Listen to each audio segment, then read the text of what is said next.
Goeiemôre broers en susters. Ek dink julle is die 10 wyse maagde, hoor. Kyk, jy in die Bybel het ons die 10 wyse maagde en die 10 dwaase maagde, nê? Julle is die 10 wyse maagde wat Pinkster in die oggend dien, nie in die aand nie, wat dit koud is nie. Julle weet wat is die Oos-Vrystaat se winter, nê? So julle waag nie julle lewe nie. Dis lekker om saam met julle te wees vanoggend. Hoor, is regtig 'n voorreg. Is vir ons vreeslik lekker vir my en vir Jan. Dat ons hierdie Pinkster saam kan vier. Julle weet toe al die woelinge in die kerk so aan die gang was, toe het ek en Jan was op 'n stadium lus om ons eie kerk te begin, nê? Toe het ons gedink ons gaan die kerk noem die R&R kerk. Maar toe is ons nou so bang mense kom met verkeerde verwagtingskerk toe hulle dink dis Ram en Raspberry kerk, nê? So in elk geval, maar dis vir ons baie lekker om saam met julle te kan Pinkster vier. Ons is besig met die poorte. Die poorte van Jerusalem en om dit ook van toepassing te maak op ons eie lewe, dat ons die poorte van ons samelewing weer moet herbou. Ons leef in 'n tyd wat regtig die morele poorte van die wêreld, veral die westerse samelewing lê aan flarde. Hierdie hele woke beweging het ongelooflike skade gedoen aan moraliteit. Mense weet nie meer wat is reg en verkeerd nie. En ons sukkel en mense leef eintlik in onsekerheid en onveiligheid. En nou gaan kyk ons na hierdie poorte wat ook simboliese betekenis het. So dis 'n voorreg om saam met julle te kan wees en ook dan vanoggend vir julle die woord te kan kom bring. Kom ons sit net so, dan bid ek vir ons. Almagtige God en Hemelse Vader, is vir ons 'n wonderlike voorreg om vanoggend so saam te wees, om saam te kan luister na U woord. O Heilige Gees, dankie dat ons weet dat dit U is wat deur 'n mens met ons praat. En o Heilige Gees, ek wil bid dat U ook die woord ontvanklik sal maak, dat U ons harte sal oopsluit, dat daar 'n koneksie sal wees tussen woord en menslike gees. 'n Ontmoeting sal plaasvind tussen ons en U. Here, dankie vir die voorreg dat ons weet dat U ook in hierdie Pinkster met elkeen van ons persoonlik wil besig wees. Here, seën dan vanoggend, ook as ons saam gaan sing, mag ons ook daardeur U verheerlik in Jesus naam. Amen. Nou geliefdes, kom ons begin en ons sing lekker saam. Ons gaan 'n lied nou sing en dan julle aan die einde weer. Ons gaan die 212 vers 1 tot 3 gaan ons nou sing tot eer van die Here. Loof die Here, hy is goed. Loof sy heilige naam, vers 1, 2 en 3.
Geliefdes, die poort wat ons vandag gaan hanteer is die Vullispoort.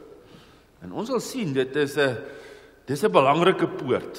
Nou, die van julle wat blaadjies daar gekry het, sal daar op die blaadjies sal julle sien, daai ou staan bekend, ek het nou sy naam vergeet, maar hy kom van Iran af, hy het verlang bekend gestaan as die vuilste man op aarde. Hy het vir 50 jaar nooit gebad nie. En daar is 'n foto van hom voordat hy vir 50 jaar nie gebad het nie, en daar is 'n foto van hom na iemand hom lyk my beet gekry het en hom gebad het, nê. En ons gaan so 'n bietjie kyk oor tyd om skoon te maak en uit te gooi. Nou, ons lees van hierdie poort in Nehemia 3 vers 14, wat daar staan, die Vullispoort self is herstel deur Malkia, seun van Rekab, en gesagvoerder oor die stadswijk Bet-Kerem. Hy het die poort herbou, die deurskaniere en die sluitbalke ingesit. Dis dan die Vullispoort. Nou, ek weet nie of wie van julle my vrou ken nie, ek het so vreeslike mooi klein vroukie, nee.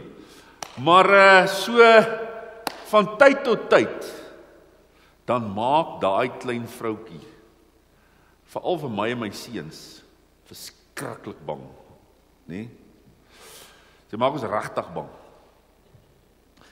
Sy kry van tyd tot tyd so bevlieging, dan kry sy so gedetermineerde uitdrukking op haar gesig, nee. En dan begin sy so deur die huis stap, en sy begin al die kaste oopmaak en kyk, nee, en dan weet ons almal, dis sulke tyd, nee. Dis huis skoonmaak tyd en uitgooi tyd veral, nee. En Boeta, dan moet jy jou verduidelikings reg hê. As daar ietsie in jou kas is, wat jy nou vir 'n rukkie nie gebruik het nie, of nie genoeg gebruik het nie, dan moet jy dan nou mooi verduidelik, hoekom moet sy nou nie daai ding weggooi nie, nee. Maar weet julle, as dit klaar is dit altyd vir almal vir ons lekker.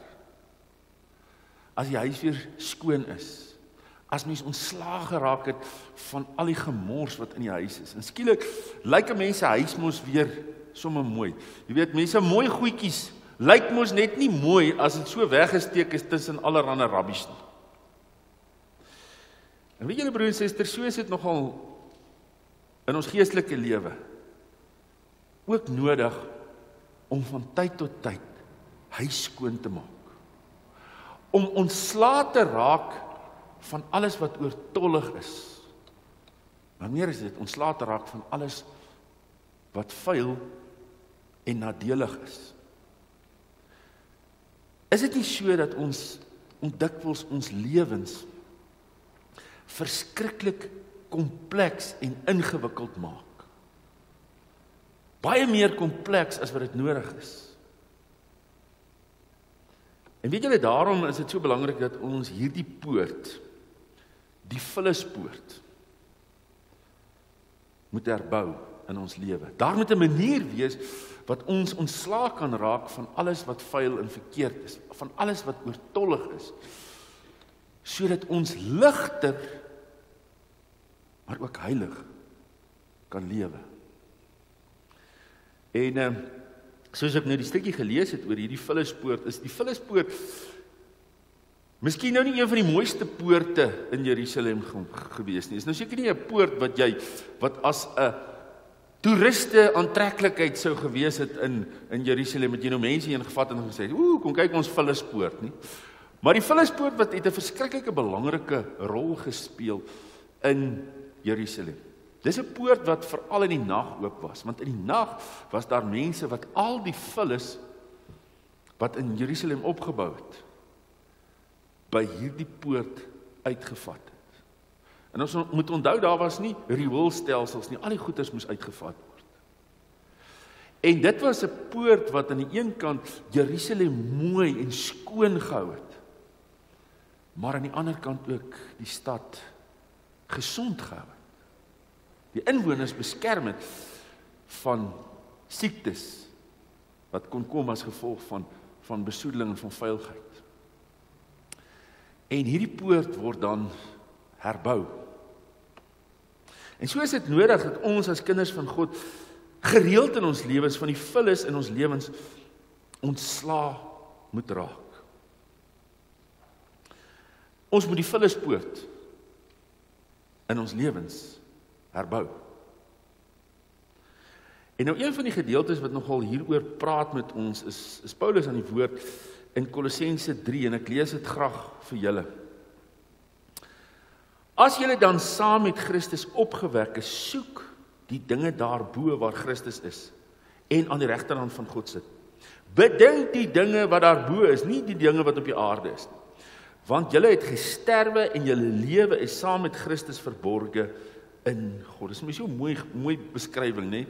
Julle het gesterwe en julle lewe is saam met Christus verborge in God.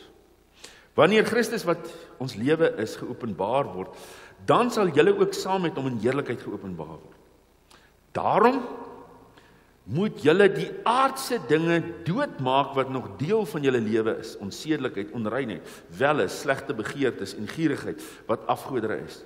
Deur sulke dinge kom die straf van God oor die mense wat aan hom ongehoorsaam is. Vroeger het julle ook aan hierdie dinge meegedoen, toe julle nog daarin gelewe het. Maar nou moet julle al hierdie dinge laat staan. Woede, haat, nait en gevloek. Vuil taal moet daar nie uit julle mond kom nie en moenie vir mekaar lieg nie. Julle het met die ou sondige mens en sy gewoontes gebreek en leef nou die lewe van die nuwe mens wat al hoe meer vernuwe word na die beeld van sy Skepper en tot volle kennis van God. Weet jy, Paulus draai eintlik nie doekies om in hierdie gedeelte. Hy rig eintlik vir ons 'n ernstige waarskuwing. Hy wil vir ons sê dat sonde en vuilheid hoort nie in die lewe van kinders van God.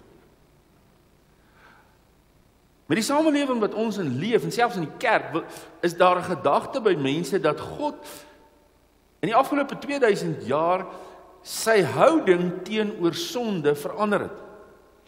Dat sonde God nie meer so vreeslik pla nie. Dat dit hom nie meer ontstel nie. Weet jy, Paulus stel dit duidelik, hy sê, hierdie dinge hoort nie in ons lewe nie, en as dit in ons lewe voortbly, dan leef ons onder die straf van God.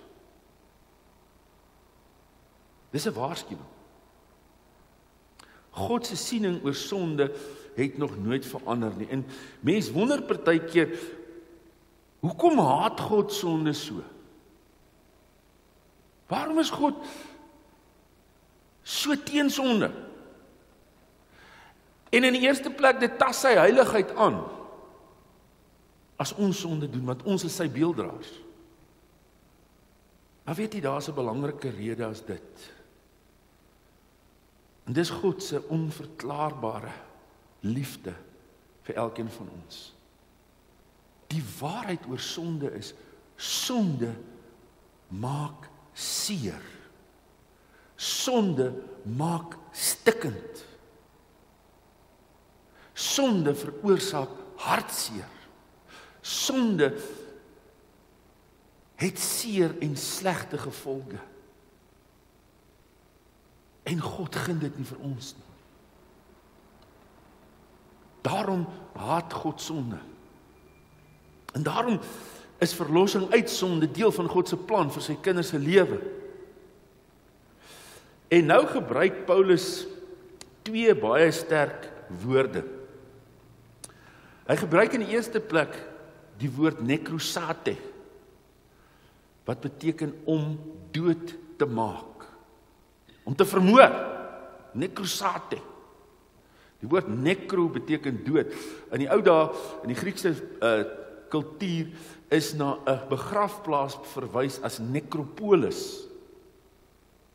Dis 'n stad vir die dooies. Maar hy sê, ons moet sekere dinge in ons lewe moet ons nekrosate, ons moet dit doodmaak. En dan gebruik hy ook 'n ander woord, apotheste. Apotheste. Dis dan jou tong draai om hom, nee. Maar dis 'n woord wat beteken om eintlik uit te pluk en weg te smyt. Soos mens vuil klere uitpluk, afpluk en wegsmyt. En kom ons kyk so 'n bietjie na hierdie twee gedagtes. So hy begin en hy sê, daar is sekere dinge, wat jy eenvoudig in jou lewe moet doodmaak. Daarom moet julle die aardse dinge doodmaak wat nog deel van julle lewe is. Onsedelikheid, onreinheid, welis, slegte begeertes en gierigheid, wat afgoderry is. As ons mooi na hierdie deel kyk, dan sien ons al hierdie sondes wat hier genoem word, het eintlik 'n seksuele ondertoon. Dit het iets met seksualiteit te doen. En nou kan baie van julle vir my sê, gelukkig dominee, daai tyd van die wellus is vir my nou 'n bietjie verby, nee. Ek sukkel oor ander goedes, maar jene gelukkig, dit is nou nie meer my probleem nie. Maar weet jy, seksualiteit is 'n vreemde ding. Seksualiteit het baie te maak, nie net met die daad nie, maar het eintlik baie te doen met die eie ek, met die sondige natuur. Wat het Adam en Eva gedoen net nadat hulle in sonde geval het? Wat is hulle eerste reaksie op sonde? Wat is hulle eerste reaksie nadat hulle hierdie sondige natuur as gevolg van sonde ontvang het? Hulle skaam vir hulle naaktheid. En daarom sê Paulus dat selfs iets soos gierigheid, die begeerte om allerhande goeders te hê, het te doen met hierdie sondige natuur. Hierdie verkeerde, verwronge begeerte. Want seksualiteit is nie sonde nie. Maar verkeerde begeerte rondom seksualiteit is sonde, en so is alle vorms van begeertes wat nie binne God se wil en God se plan is nie, spruit nie uit ons verhouding met God nie, maar kom vanuit ons sondige natuur. En nou sê Paulus, met hierdie ouetjie, met die sondige natuur, moet jy nie speel nie. Jy kan hom nie beheer of bestuur of mak maak nie. Dis soos 'n 12-voet krokodil in jou swembad. Jy kan nie vir jouself en vir jou kinders sê, hoorie so, ons gaan lekker in die swembad speel, ons gaan nie die krokodil pla nie, en dan glo ons die krokodil gaan ons nie pla nie. Jy gaan nie daai krokodil mak kry nie. Daar's een ding wat jy moet doen, en dit is, jy moet vir hom doodmaak. En dis die eerste ding wat ons moet doen, om al hierdie dinge wat gewortel is rondom ons sondige natuur, al die begeertes in ons lewe wat nie van die Here afkom, dat ons dit se muur moet doodmaak. Die tweede ding is wat Paulus noem, hy sê daar sekere goeders wat ons soos vuil klere moet uittrek en wegsmyt. Omdat dit, as ons mooi na daai goeders kyk, omdat dit ons verhouding met onsself en met ander mense nadelig beïnvloed. Maar nou moet julle al hierdie dinge laat staan. Woede, haat, nyd. Kom ons staan so 'n bietjie vas net by hierdie woord. Dit is vir ons eintlik 'n vreemde woord, die woordjie nyd. En tog is dit 'n ongelooflike beskrywende woord. Die woordjie nyd, as mense dit in Engels vertaal, beteken dit malice. Waaroor gaan malice? Waaroor gaan nyd? Dit gaan daaroor dat jy jaloers is op iemand anders. Dat jy afgunstig is op iemand anders. Maar dan gaan dit nog verder as dit. Dit gaan daaroor dat jy iemand anders die slegte toewens. Dat jy sê nou maar sê, daai tannie het mos nou 'n nuwe kar gekry. Nou dink hy tannie sy's baie grand. Ek hoop sy gaan staan saam met die ou kar man. Laat haar kar ook soos myne lyk. Nee, dis nyd. Om die slegte vir iemand toe te wens. En dit kom uit 'n hartvogtige hart uit. Dan gaan hy verder en hy sê, gevloek, vuil taal. Al hierdie dinge, sê hy, moet jy uittrek. Moet jy wegsmyt. Want dit is die dinge, klere is dit wat jou in kontak bring met ander mense.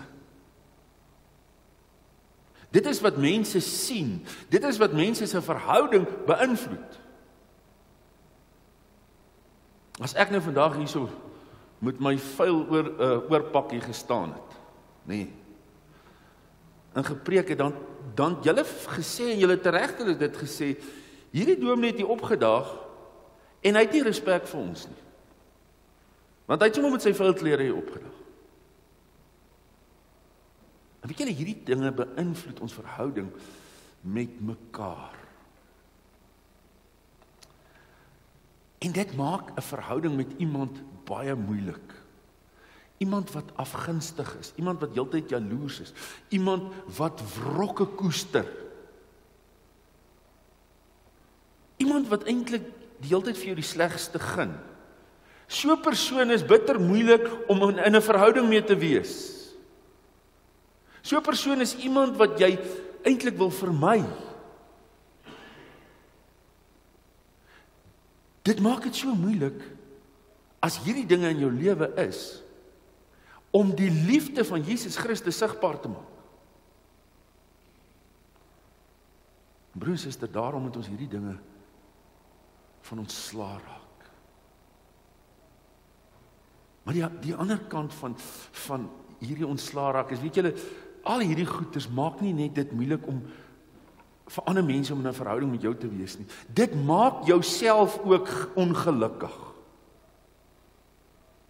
Nie een van hierdie goed maak 'n mens in jouself gelukkig. As jy 'n wrok het teenoor iemand, as jy vir jare lank vir iemand kwaad is en kwaad bly, iemand nie kan vergewe nie, is jy die ongelukkige een. As jy met nait rondloop en vir almal die slegte toewens, dan reflekteer dit op jou. Dan word dit die maat waarmee mense jou meet, jou beoordeel. Hoe kritischer jy teenoor mense is, liewe broer en suster, hoe kritischer gaan mense teenoor jou wees. Was in die eerste gemeente wat ek so kort rukkie was in Klerksdorp. En daar was 'n vreeslike goeie dominee, maar hy was baie krities. En weet julle hoe kritischer hy teenoor die gemeente en die kerkraad geword het, hoe kritischer het hulle teenoor hom geword. Dit was uiteindelik 'n verskriklike moeilike verhouding gewees. En weet jy, as jy in jou lewe beleef dat mense baie krities is teenoor jou, dan moet jy ongelukkig vir jou 'n vraag gaan afvra is, hoe beleef mense my?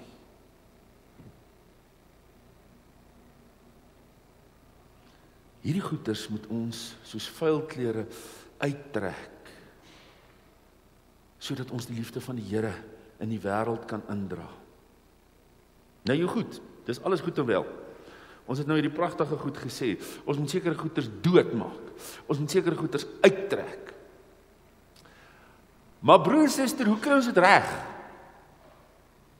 Hoe kry ons dit reg om van al hierdie slegte goed uit ons lewe ontslae te raak, om die vullispoort in ons lewe te herbou, om 'n kanaal te kry om ons lewens skoon te maak? Dis goed om te sê, ek wil dit graag doen. Maar wil is nie genoeg nie. Dan moet 'n radikale verandering kom. En weet julle, Paulus praat met ons hieroor in die heel eerste paar versies. Hy sê, as julle dan saam met Christus opgewek is, soek die dinge daarbo waar Christus is en aan die regterkant van God sit. Bedink die dinge daarbo, nie die dinge hier op die aarde nie, want julle het gesterwe en julle lewe is saam met Christus verborgen in God. Bedink die dinge daarbo. Paulus praat ook daarvan in Romeine 12. Ons moet nie begin dink.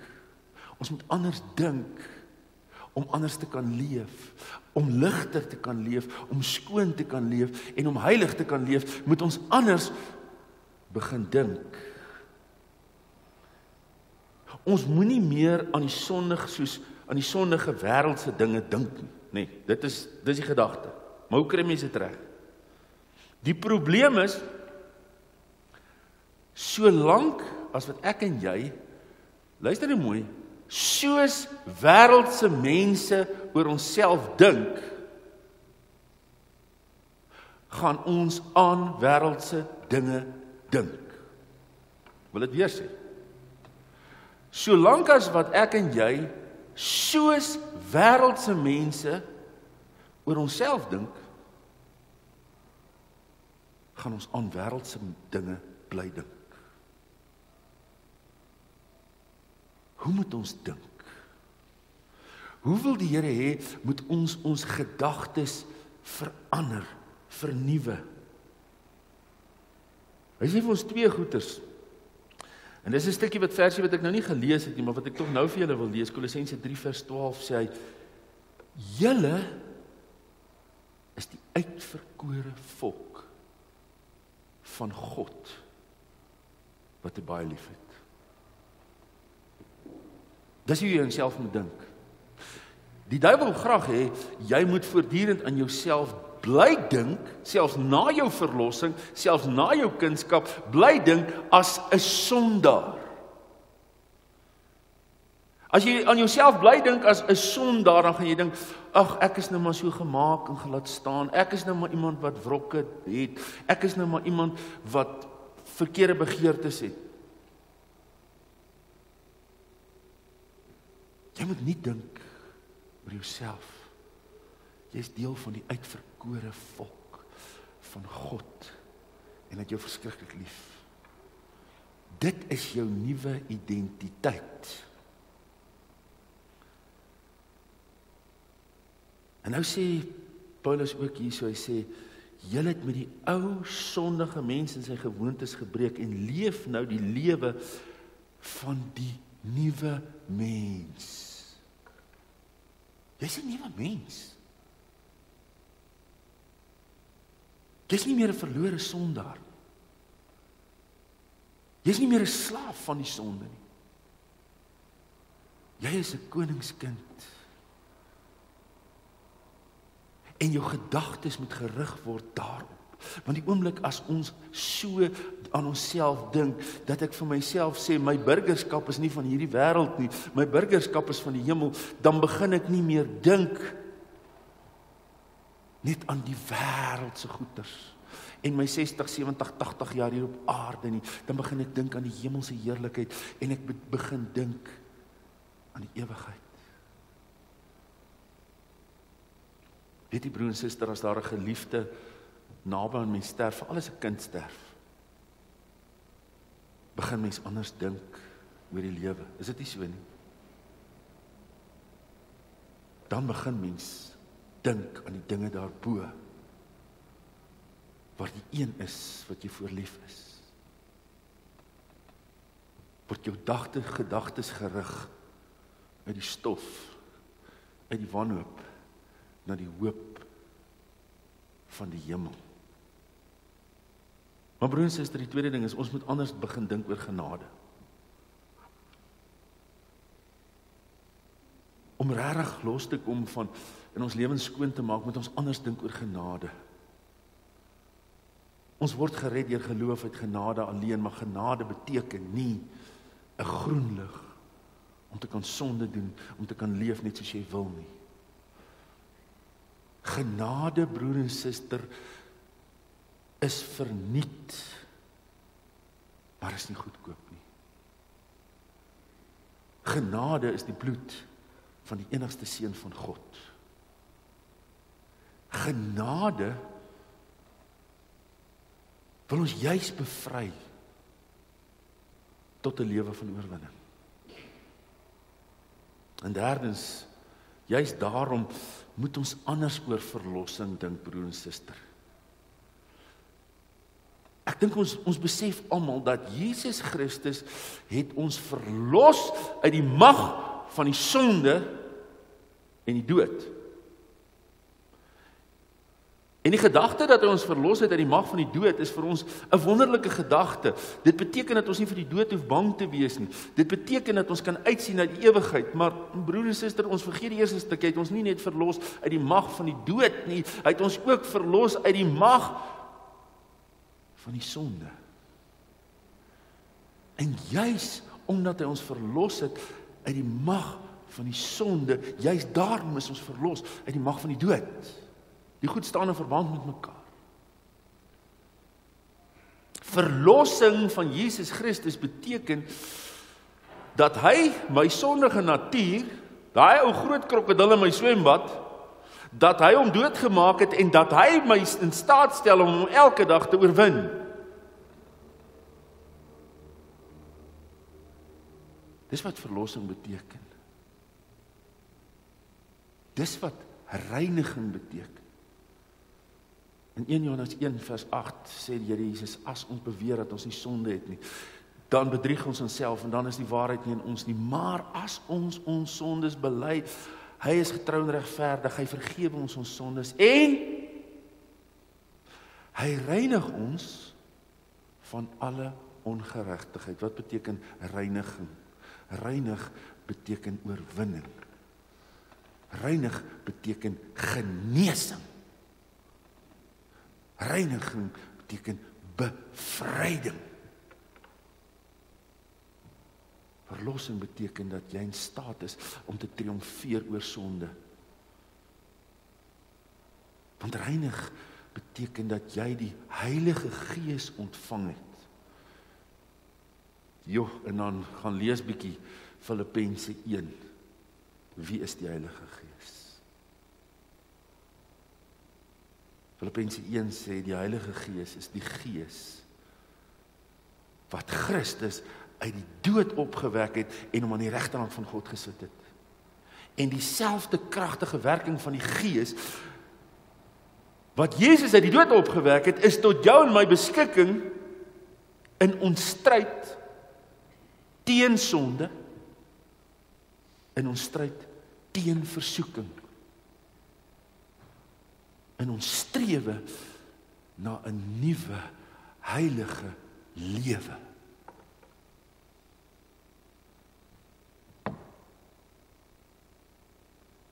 Hoe lyk jou lewe? Hoe lyk jou lewe? Is jou lewe dalk oorvol? Oorvol nie noodwendig met verkeerde begeertes nie, maar oorvol met dinge soos wrokke en haat en nait. Is jou lewe dalk vuil? Vol dinge wat jou bind. Is jou lewe dalk onnodig ingewikkeld? So ingewikkeld, so kompleks, dat die mooi dinge wat in jou lewe aan die gang is, nie altyd sigbaar word nie. Maar dit weggesteek is tussen al die ander goed. Die Here wil jou help om ligter en skoner en mooier te leef. Hy wil dit doen deur jou nie te laat dink oor wie jy is en waartoe jy in staat is. Amen. Almagtige God, Hemelse Vader, baie dankie vir die voorreg dat ons weet dat U ons vrygekoop het. Here, ons is heilig. Nie omdat ons sondeloos is nie, maar omdat U ons verlos het. Omdat U Gees in ons lewe. Here, ons is in staat om 'n skoner en 'n ligter lewe te lei. Help vir ons om die volle spoort in ons lewens te herbou, om ontslae te raak van al hierdie dinge wat nie in ons lewens hoort nie. Ons bid dit in Jesus naam. Amen. Rian, ek wil gou by jou hoor, gaan ons die kollekte by die deure opneem, is daar nie kollektes nie? Julle is verniet. Jy's geen wonder, jy is so baie van julle hier nie, nie? Die wat wil kollekte gee, dit gaan vir Bybelverspreiding, nie? En vir Rian. Geliefdes, kom ons sluit af met 'n lied, baie mooi lied 190 vers 1 en vers 3.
Geliefdes, in ons gemeente het ons so gebruik, julle kan dit doen as julle wil, julle hoef ook nie, maar as ons die seën uitspreek, dan staan ons met ons hande so, as 'n teken dat ons die seën wat die Here oor ons lewens uitspreek, dat ons dit met blydskap ontvang. En ek wil graag hierdie seën van Kolossense 3 vers 12 vanoggend vir julle gee.